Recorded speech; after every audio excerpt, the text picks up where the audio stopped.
Film की शुरुआत एक इंतहाई सर्द और बर्फीले इलाके से होती है जो नॉर्वे में वाक़या होता है। यहाँ एक नौजवान लड़की को दिखाया जाता है जो खौफ के मारे पूरी ताकत से भाग रही होती है। वो मुसलसल पीछे देख रही होती है क्योंकि उसके पीछे खौफनाक ज़ॉम्बी लगे होते हैं।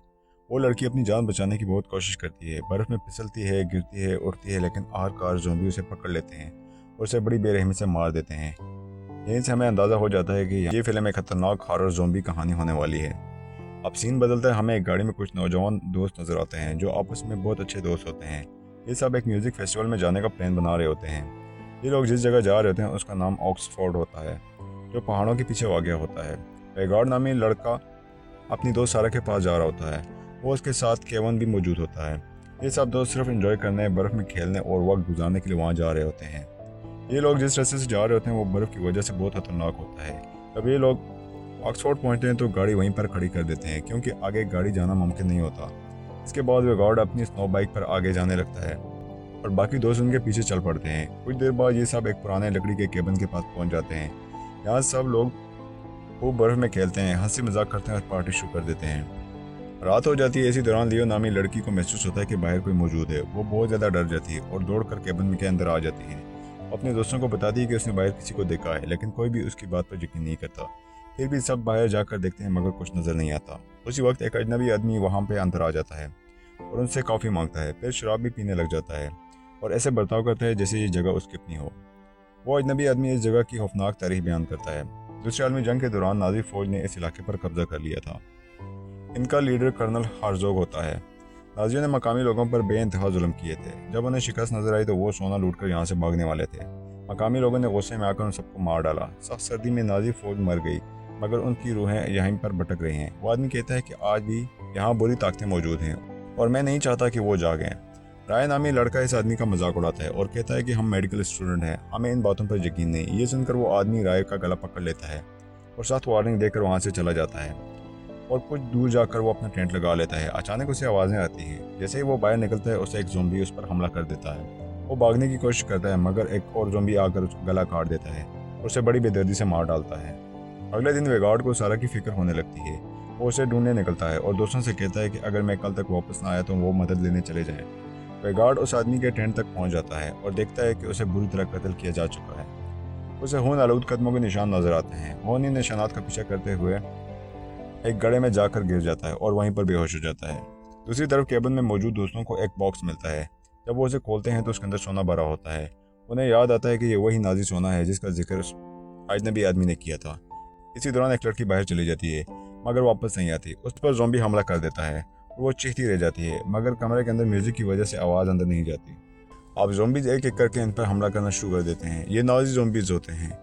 वेगार्ड को एक कार मिलती है जहाँ पर नाजियों के हथियार, फौजी हेलमेट और सारा का कटा हुआ सर भी होता है। अब ये साबित हो जाता है कि सारा मर चुकी है। जब केबिन पर नाजी ज़ॉम्बी का मुकम्मल हमला हो जाता है तो जो दोस्त अभी जिंदा होते हैं वो समझ जाते हैं कि अब यहाँ रुकना मौत को दावत देना है। इसलिए वो एक प्लान बनाते हैं। मार्टन और राज ज़ॉम्बीज को अपनी तरफ मुतवज्जह करेंगे। आना और लियो गाड़ी तक जाकर मदद लाने की कोशिश करेंगी। मंसूबे के मुताबिक सब लोग केबिन से बाहर निकलते हैं लेकिन बर्फानी तूफान अंदर की वजह से सब कुछ बिगड़ जाता है।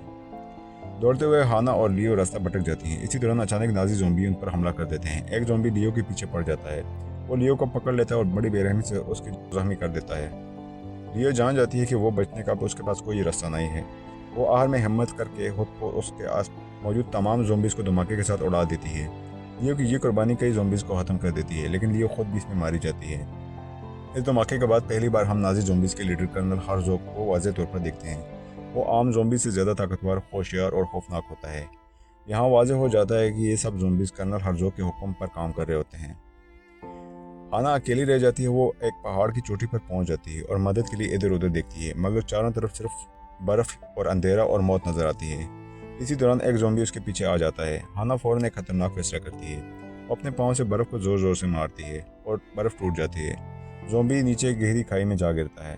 हाना किसी तरह बच जाती है लेकिन वो थकन और सदमे की वजह से वहाँ पर बेहोश हो जाती है। दूसरी तरफ वेगार्ड, जिसकी गर्दन पहले से ज़ॉम्बी के काटने से जख्मी हो चुकी थी, अपनी गर्दन पर खुद टाँके लगाकर वापस जंग में आ जाता है। स्नो मोबाइल पर मशीन गन लगा लेता है। अकेला ही नाजी ज़ॉम्बीज़ पर हमला कर देता है। वेगार्ड दर्जनों ज़ॉम्बीज़ को मार देता है लेकिन ज़ॉम्बीज़ की तादाद ज़्यादा होती है। कई ज़ॉम्बीज़ एक साथ वेगार्ड पर हमला कर देते हैं। उसे पकड़कर उसके जिस्म के टुकड़े कर देते हैं। वेगार्ड एक हीरो की तरह लड़ते हुए मारा जाता है। मार्टिन गुस्से और खौफ में पागल हो जाता है। इसी दौरान हाना वहाँ पहुँचती है। अंधेरे और घबराहट में मार्टिन समझता है कि हाना एक ज़ॉम्बी है। वो कुल्हाड़ी से हाना की गर्दन पर वार कर देता है। हाना शदीद जख्मी हो जाती है, वो मरने लगती है। मार्टिन को अपनी गलती का एहसास होता है, मगर अब अफसोस का वक्त नहीं होता क्योंकि ज़ॉम्बीज़ दोबारा हमला आवर हो चुके होते हैं। एक ज़ॉम्बी मार्टिन के हाथ पर काट लेता है। इसी लम्हे मार्टिन को उस अजनबी आदमी की बात याद आती है कि अगर जिस्म का हिस्सा काट दो तो ज़ॉम्बी बनने से बचा जा सकता है। मार्टिन फौरन कुल्हाड़ी से अपना हाथ काट देता है। वो दर्द में होता है मगर खुश भी होता है कि वो ज़ॉम्बी बनने से बच गया है। लेकिन अचानक एक और ज़ॉम्बी ज़मीन से निकलकर उसे दोबारा काट लेता है। मार्टिन चीखता है, लड़ता है और आखिरकार उसे मार डालता है। जब मार्टिन अपना हाथ काटने के बाद किसी तरह जिंदा रहता है, तब हमें अंदाज़ा होता है कि कर्नल हर्जोग आम ज़ॉम्बी नहीं होता। वो नाजी फ़ौज का कमांडर था और अब भी अपनी फ़ौज पर मुकम्मल कंट्रोल रखता है। हर्जोग ज़ोर ज़ोर से चीखने लगता है और नाजी ज़बान में कुछ अल्फाज बोलता है। जैसे ही वो अल्फाज अदा करता है कि ज़मीन कांपने लग जाती है, बर्फ़ हिलने लग जाती है और जो ज़ॉम्बीज़ पहले से मारे जा चुके होते हैं वो दोबारा कब्रों से बर्फ़ के नीचे से उठने लगते हैं। ये वाज़ेह हो जाता है कि हर्जोग मुर्दा ज़ॉम्बीज़ को दोबारा ज़िंदा कर सकता है।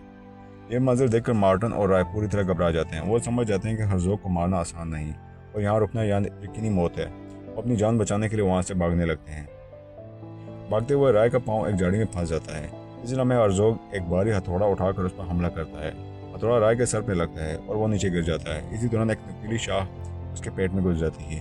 उसकी आंतें बाहर आ जाती हैं। ये फिल्म का सबसे वहशी और दिल दहलाने वाला सीन होता है। हर्जोग राय के पास आता है और उसकी जेब से एक घड़ी निकालता है। ये घड़ी नाजी की दौर की होती है। यहाँ हमें समझ आता है कि नाजियों की असल मकसद इंसानों को मारना नहीं बल्कि अपना लूटा हुआ सोना वापस हासिल करना होता है। वो सोना जिसे उन्होंने जंग के दौरान चोरी किया था। राय किसी तरह खुद को घसीटता हुआ वापस चलते हुए केबिन की तरफ पहुँचता है। वहाँ सब कुछ राख बन चुका होता है मगर सोने का बॉक्स अभी भी वहीं पर मौजूद होता है। हर्जोग अपनी पूरी ज़ॉम्बी फौज के साथ वहाँ पहुँच जाता है। राय समझ जाता है कि अगर सोना दे दिया जाए तो शायद जान बच सके। सोने का बॉक्स उठाकर हर्जोग के हाथ में दे देता है। जैसे ही हर्जोग सोना मिलता है वो पुरसुकून हो जाता है। ज़ॉम्बीज़ हमला रोक देते हैं। यहाँ ये बात साबित हो जाती है कि नाजी ज़ॉम्बीज़ की रूहें सोने से जुड़ी हुई हैं। जब तक सोना नहीं मिलता वो चैन से नहीं बैठेंगी। हर्जोग राय को जाने देता है। रॉय अपनी जान बचाकर अपनी गाड़ी की तरफ पहुँचता है।